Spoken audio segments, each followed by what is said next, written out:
अस्सलाम वालेकुम दोस्तों, my name is Saad Zubair Vora. I am from Kristen solution. आज आपके लिए बड़ी इंटरेस्टिंग वीडियो लेकर आया हूँ जिसमें हम लोन एमोर्टाइजेशन शेड्यूल बनाएंगे मंथली बेसिस के ऊपर। ठीक है। लास्ट टाइम जो वीडियो मैंने अपलोड की थी वो ईयरली बेसिस के ऊपर था, लोन एमोर्टाइजेशन शेड्यूल, मगर अब ये है कि ये मंथली बेसिस के ऊपर है। अब इसमें हम जो है वो अगर 5 ईयर्स हैं, 5 ईयर्स का शेड्यूल बनाना है तो 5 ईयर्स में डेफिनेटली अब आपको क्या करना पड़ेगा कि 5 into 12 करना पड़ेगा ताकि पता चल सके कि कितने नंबर ऑफ मंथ्स होंगे 5 ईयर्स के अंदर। तो इसी तरह हम यहाँ पे कुछ लोन की अमाउंट को अज्यूम कर लेते हैं। लेट सपोज 1.5 बिलियन का लोन लेंगे हम, और जिसका इंटरेस्ट रेट जो है वो 12% पर एनम होगा। अगर 12% पर एनम है तो मंथली कितना होगा? ये 1% मंथली होगा। तो मंथ्स कितने बनेंगे? अगर 5 ईयर्स का लोन है, अगर 5 ईयर्स का लोन हम ले रहे हैं बैंक से, तो 5 into 12 60 मंथ्स का जो है हमारे मंथली शेड्यूल बनेगा। तो 60 मंथ्स के हिसाब से आपकी प्रेजेंटेशन कुछ इस तरह होगी कि ये आपने 1 से लेके 60 मंथ तक यहाँ पर बना लिए हैं। और रीपेमेंट पर मंथ, इसका मतलब है इंस्टॉलमेंट। जो आपकी इंस्टॉलमेंट होगी, जो हर महीने आप इंस्टॉलमेंट पे करेंगे और 60 मंथ तक पे करते रहेंगे, उसका फॉर्मूला बनता है पीएमटी के फॉर्मूले से, इक्वल टू पीएमटी। पीएमटी जो है बेसिकली इंस्टॉलमेंट को कैलकुलेट करता है, पेमेंट को कैलकुलेट करता है।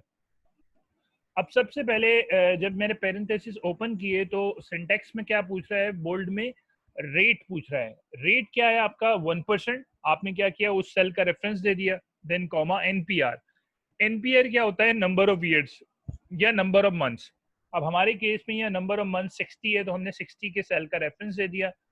देन वो आपसे पूछ रहा है प्रेजेंट वैल्यू। प्रेजेंट वैल्यू जो आप लोन ले रहे हैं, वो 1.5 मिलियन का लोन ले रहे हैं, तो आपने उस सेल का रेफरेंस दे दिया।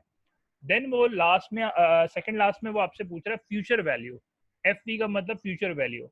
अच्छा, इस लोन को 5 साल बाद रीपे करके खत्म करना है तो इसकी फ्यूचर वैल्यू 5 साल बाद क्या होगी? जीरो। हमें इस लोन को रीपे करके खत्म करना है, future value is going to be zero.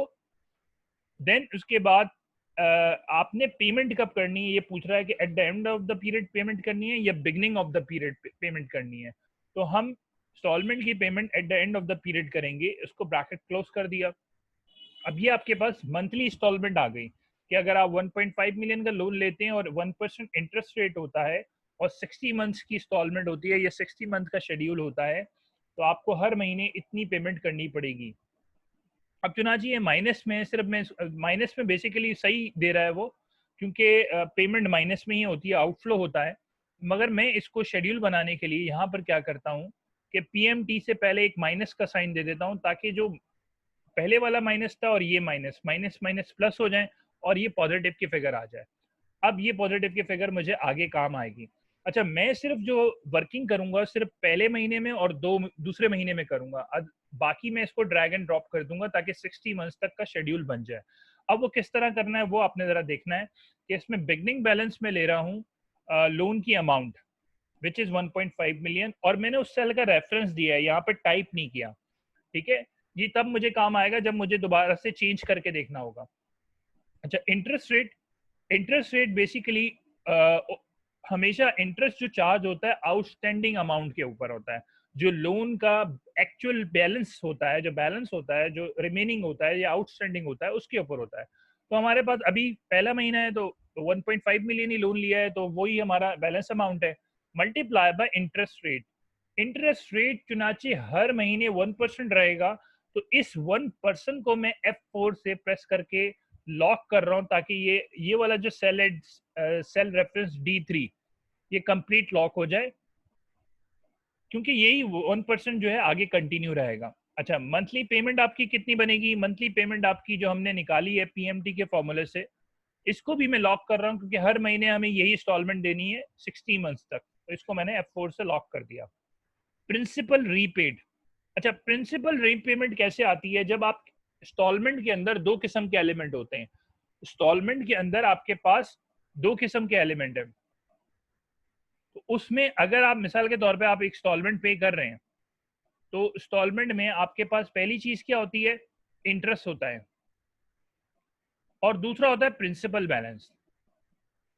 Principal principal की जो है वो आप पेमेंट करते हैं, ठीक है। तो इंस्टॉलमेंट में अगर मेरे पास इंटरेस्ट आ गया है तो इंस्टॉलमेंट में से अगर मैं इंटरेस्ट माइनस कर दूं तो रिमेनिंग अमाउंट प्रिंसिपल की आ जाएगी। तो यहाँ पे भी यही फॉर्मूला अप्लाई करता हूँ कि इंस्टॉलमेंट हमारी क्या है, मंथली इंस्टॉलमेंट 33,367, इसमें से मैंने इंटरेस्ट को माइनस कर दिया तो डेफिनेटली प्रिंसिपल की अमाउंट रिमेनिंग बैलेंस होगी वो आ जाएगी। एंडिंग बैलेंस लोन का एक्चुअल एंडिंग बैलेंस पहले महीने के एंड पे इंस्टॉलमेंट देने के बाद हमारा लोन का जो एक्चुअल बैलेंस होगा वो किस तरह निकलेगा कि आप ओपनिंग बैलेंस में से इस महीने जो आपने इंस्टॉलमेंट दी थी जिसमें से प्रिंसिपल का एलिमेंट 18,000 वाला था वो आप माइनस करेंगे तो एंडिंग बैलेंस आ जाएगा। ये आपने पहले महीने की वर्किंग की है।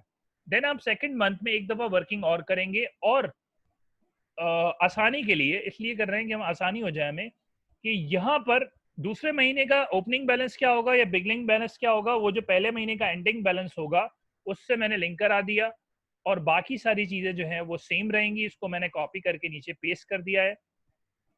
अब चुनाचे सेकंड मंथ का भी आ गया है तो अब मैं आराम से इसको सिलेक्ट करके नीचे ड्रैग कर सकता हूं ताकि मेरे पास यहाँ पर मैंने सेकंड रॉ को सिलेक्ट किया और ड्रैग कर दिया नीचे तक।